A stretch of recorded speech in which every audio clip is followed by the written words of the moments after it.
अस्सलाम वालेकुम, channel 51 news के साथ मैं हूं इकरा हाफिज। शामिल करेंगे न्यूज हेडलाइंस।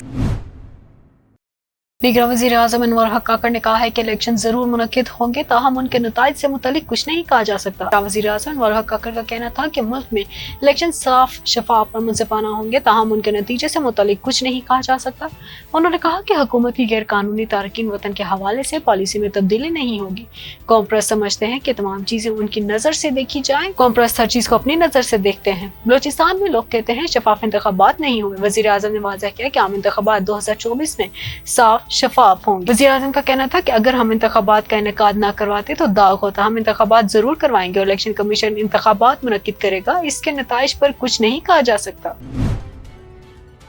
सुप्रीम कोर्ट ने इंतखाबात मौखर कराने की एक और दरख्वास्त मुस्तरद कर दी। दरख्वास्त में इंतखाबी हल्का बंदी पर एतराजात उठाए गए थे। कायम मुकाम चीफ जस्टिस सरदार तारिक मसूद की सरबराही में 3 रुकनी बेंच ने दरख्वास्त की समाअत की। कायम मुकाम चीफ जस्टिस सरदार तारिक मसूद ने रिमार्क्स दिए कि आम इंतखाबात की तारीख आने से मुल्क में थोड़ा इस्तेकाम आया है। क्या आप मुल्क में इस्तेकाम नहीं चाहते? आम इंतखाबात की तारीख आना कोई मामूली बात नहीं। दरख्वास्त गुजार के वकील ने कहा कि इंतखाबी हल्का बंदी के हवाले से गलत फैसला किया गया। जस्टिस मंसूर शाह ने वकील दरख्वास्त गुजार से कहा कि इलेक्शन प्रोग्राम जारी हो चुका, अब कुछ नहीं हो सकता। इनफरादी दरख्वास्तों पर फैसला देने लग गए तो इलेक्शन अमल मुतासिर होगा। ऐसी दरख्वास्तों पर आम इंतखाबात के लिए 8 फरवरी की तारीख को डिस्टर्ब नहीं करेंगे। अगर आप इंतखाबात वक्त पर नहीं चाहते तो अदालत में बयान दें। इलेक्शन को किसी सूरत डीरेल नहीं होने देंगे। जस्टिस अतर मनुल्लाह ने कहा कि इंतखाबात में कोई ताखीर नहीं होनी चाहिए। किसी को इलेक्शन ताखीर का शिकार करने की इजाजत नहीं देंगे। सिलेक्टेड ने रियासत मदीना के नाम पर धांधली, झूठ, यू टर्न और बदतमीजी की। नवाज शरीफ मुस्लिम लीग नून के सरबराह नवाज शरीफ ने कहा है कि सिलेक्टेड ने तब्दीली के नाम पर झूठ, यू टर्न, बदतमीजी और धांधली को करके दिखाया। मुल्क को भारत या अमेरिका ने नहीं, हमने खुद नुकसान पहुंचाया। आइन तोड़ने वालों को जजिस ने खुद हार पहनाए। पार्लिमानी बोर्ड के इजलास से खिताब करते हुए नवाज शरीफ ने कहा कि साल 2016 के आखिर में लोड शेडिंग का खात्मा कर दिया, दहशतगर्दी को खत्म कर दिया। डॉलर की मिजाल नहीं थी, 4 साल यहाँ से वहाँ हिले। फॉरेन रिजर्व मुल्क की तारीख में सबसे ज्यादा थे। मुल्क की तरक्की 6.2% ले गए थे। शिराय सूद डबल डिजिट पर थी, जिसे हम 5.25% पर ले आए थे। एक्सपोर्ट रिफाइनेंस 3% था, एक्सपोर्ट बढ़ रही थी। IMF को हमने खुदा हाफिज कहा, मगर वो दिन कहाँ गए। उन्होंने कहा कि दहशतगर्दी वापस आ गई। जैसे ही इमरान खान आया, डॉलर की कीमत को पर लग गए, ग्रोथ खत्म हो गई। IMF को इसकी शराइत पर लाया गया, महंगाई आसमान को छू गई। ये हकाइक हैं जिन्हें कोई झुटला नहीं सकता। इमरान खान के खिलाफ एहतसाब अदालत में एक और रेफरेंस दायर। नैब की जानिब से दायर रेफरेंस में 2 मुल्ज़िमान के नाम शामिल हैं। कौमी एहतसाब ब्यूरो नैब ने साबिक वज़ीर आज़म इमरान खान के खिलाफ एहतसाब अदालत इस्लामाबाद में एक और रेफरेंस दायर कर दी। नैब ने साबिक चेयरमैन PTI और बुशरा बीबी के खिलाफ तोशाखाना रेफरेंस दायर किया। नैब रावलपिंडी की जानिब से दायर रेफरेंस में 2 मुल्ज़िमान के नाम शामिल हैं। नैब प्रोसिक्यूटर सहेल आरिफ ने तफ्तीशी अफसर मोहसिन हारून और केस अफसर वकार हसन के हमरा रेफरेंस दायर किया। एहतसाब अदालत के रजिस्ट्रार ऑफिस ने रेफरेंस की जांच पड़ताल शुरू कर दी। तोशाखाना केस में साबिक वज़ीर आज़म को इलेक्शन कमीशन ने नाअहल किया हुआ है।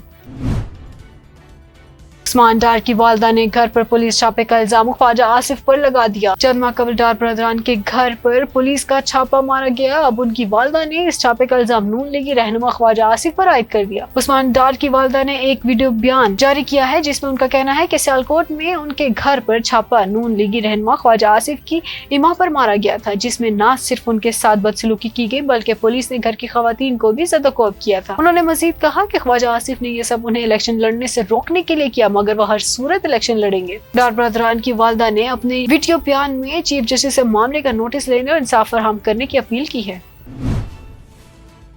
भुट्टो के कातिल हाई कोर्ट और सुप्रीम कोर्ट के जज साहिबान थे। बिलावल भुट्टो पीपल्स पार्टी के चेयरमैन बिलावल भुट्टो का कहना है कि जुल्फकार अली भुट्टो के कातिल हाई कोर्ट और सुप्रीम कोर्ट के जज साहिबान थे, लेकिन आज के बाद कोई भी वजीर आज़म बने उनके साथ ऐसा सलूक नहीं किया जाएगा। लाहौर हाई कोर्ट के जावेद इकबाल ऑडिटोरियम में पाकिस्तान के आइन बनने की 50 साल तकरीब से खिताब करते हुए बिलावल भुट्टो जरदारी का कहना था कि कहा जाता है कि अदालत में इंसाफ के लिए आया जाता है, लेकिन आज तक इस लाहौर हाई कोर्ट को क्राइम सीन के तौर पर ही देखा जाता रहा है। उन्होंने कहा कि वो लीडर जो मुस्लिम उम्मा का तर्जुमान था वो उसी लाहौर में था। उसी ने समझाया कि जो आपके पास तेल है वो ना सिर्फ कमाई का जरिया है बल्कि ताकत है। फलस्तीन में हमारे बहन भाइयों के साथ जुल्म हो रहा है, तब भी जुल्म होता था, लेकिन उस वक्त लीडर भुट्टो था। उन्होंने फैसला किया था कि जब तक फलस्तीनियों के साथ जुल्म होगा तब तक आपको तेल नहीं देंगे। साइफर केस इमरान खान ने फर्द जुर्म इस्लामाबाद हाई कोर्ट में चैलेंज कर दी। मानिए पीटीआई ने फर्द जुर्म समेत साइफर केस की अब तक की पूरी कार्रवाई इस्लामाबाद हाई कोर्ट में चैलेंज कर दी। उन्होंने दरख्वास्त में मौक़िफ़ इख्तियार किया कि साइफर केस की अब तक की कार्रवाई को गैर कानूनी और कलअदम करार देकर मुझे केस से डिस्चार्ज किया जाए। इमरान खान ने इस्तदा की कि 23 नवंबर से अब तक की ट्रायल कोर्ट की कार्रवाई गैर कानूनी और इंसाफ के तकाज़ों के मुनाफी है। 12 दिसंबर को ट्रायल कोर्ट ने साइफर केस में हमारी दरख्वास्त मुस्तरद की। सनम जावेद का जेल से मरियम नवाज के मुकाबले में इलेक्शन लड़ने का ऐलान। पीटीआई की सोशल मीडिया एक्टिविस्ट सनम जावेद ने जेल से इलेक्शन लड़ने का ऐलान कर दिया। उनके वालिद ने बताया कि सनम जावेद लाहौर से सूबाई असेंबली की नशिस्त PP 150 से कागजात नामजदगी जमा कराएंगी। वालिद के मुताबिक सनम पाकिस्तान मुस्लिम लीग नून के रहनुमा मरियम नवाज के मद्दे मुकाबिल होंगे। उनके इलेक्शन में हिस्सा लेने के लिए मुतल्लिका दस्तावेजात इकट्ठी कर रहे हैं। वालिद ने कहा कि सनम जावेद के कागजात नामजदगी हासिल करूंगा। वो पीटीआई की टिकट पर इलेक्शन लड़ेंगी और खवातीन के मखसूस नशिस्तों पर भी कागजात नामजदगी जमा करवाएंगी। निगरान वज़ीर आज़म के मशीर अहद चीमा को ओहदे से हटाने का हुक्म। इलेक्शन कमीशन ने निगरान वज़ीर आज़म के मशीर अहद चीमा को ओहदे से हटाने का हुक्म दे दिया। इलेक्शन कमीशन ने सेक्रेटरी कैबिनेट डिवीजन को अहद चीमा को मशीर के ओहदे से फौरी अलग करने का हुक्म दिया है। समाअत मुकम्मल होने पर इलेक्शन कमीशन ने फैसला सुनाया, जिसके मुताबिक अहद चीमा गुज़श्ता काबीना का हिस्सा रहे हैं, जबकि फवाद का मामला 21 दिसंबर को सुनाया जाएगा। वाज़ेह रहे कि इलेक्शन कमीशन ने केस में निगरान वज़ीर आज़म मौलवी हक काकड़ को नोटिस जारी कर रखा है, जबकि निगरान वज़ीर फवाद और बशीर अहद चीमा को भी नोटिस जारी किए गए थे। आलमी मार्केट में फी औन सोने की कीमत में $4 और मुकामी सराफा मार्केटों में फी तोला सोने की कीमत में सैकड़ों रुपए का इजाफा हो गया। बैनुल अक़वामी बुलियन मार्केट में फी औन सोने की कीमत में $4 का इजाफा हुआ, जिसके बाद आलमी मार्केट में फी औन सोने की कीमत $2047 पर पहुंच गई। दूसरी जानिब पाकिस्तानी सराफा मार्केटों में भी फी तोला और 10 ग्राम सोने की कीमत में बिलतरतीब 400 रुपए और 343 रुपए का इजाफा हो गया। कीमतों में इजाफे के नतीजे में कराची, हैदराबाद, मुल्तान, लाहौर, रावलपिंडी, इस्लामाबाद, पेशावर, कोयटा की सराफा मार्केटों में फी तोला सोने की कीमत बढ़कर 2,17,600 रुपए और 10 ग्राम सोने की कीमत में बढ़ने के बाद 1,86,557 रुपए हो गई। हेडलाइंस आपने जानी। न्यूज़ स्टूडियो से फिल वक्त के लिए इतना ही।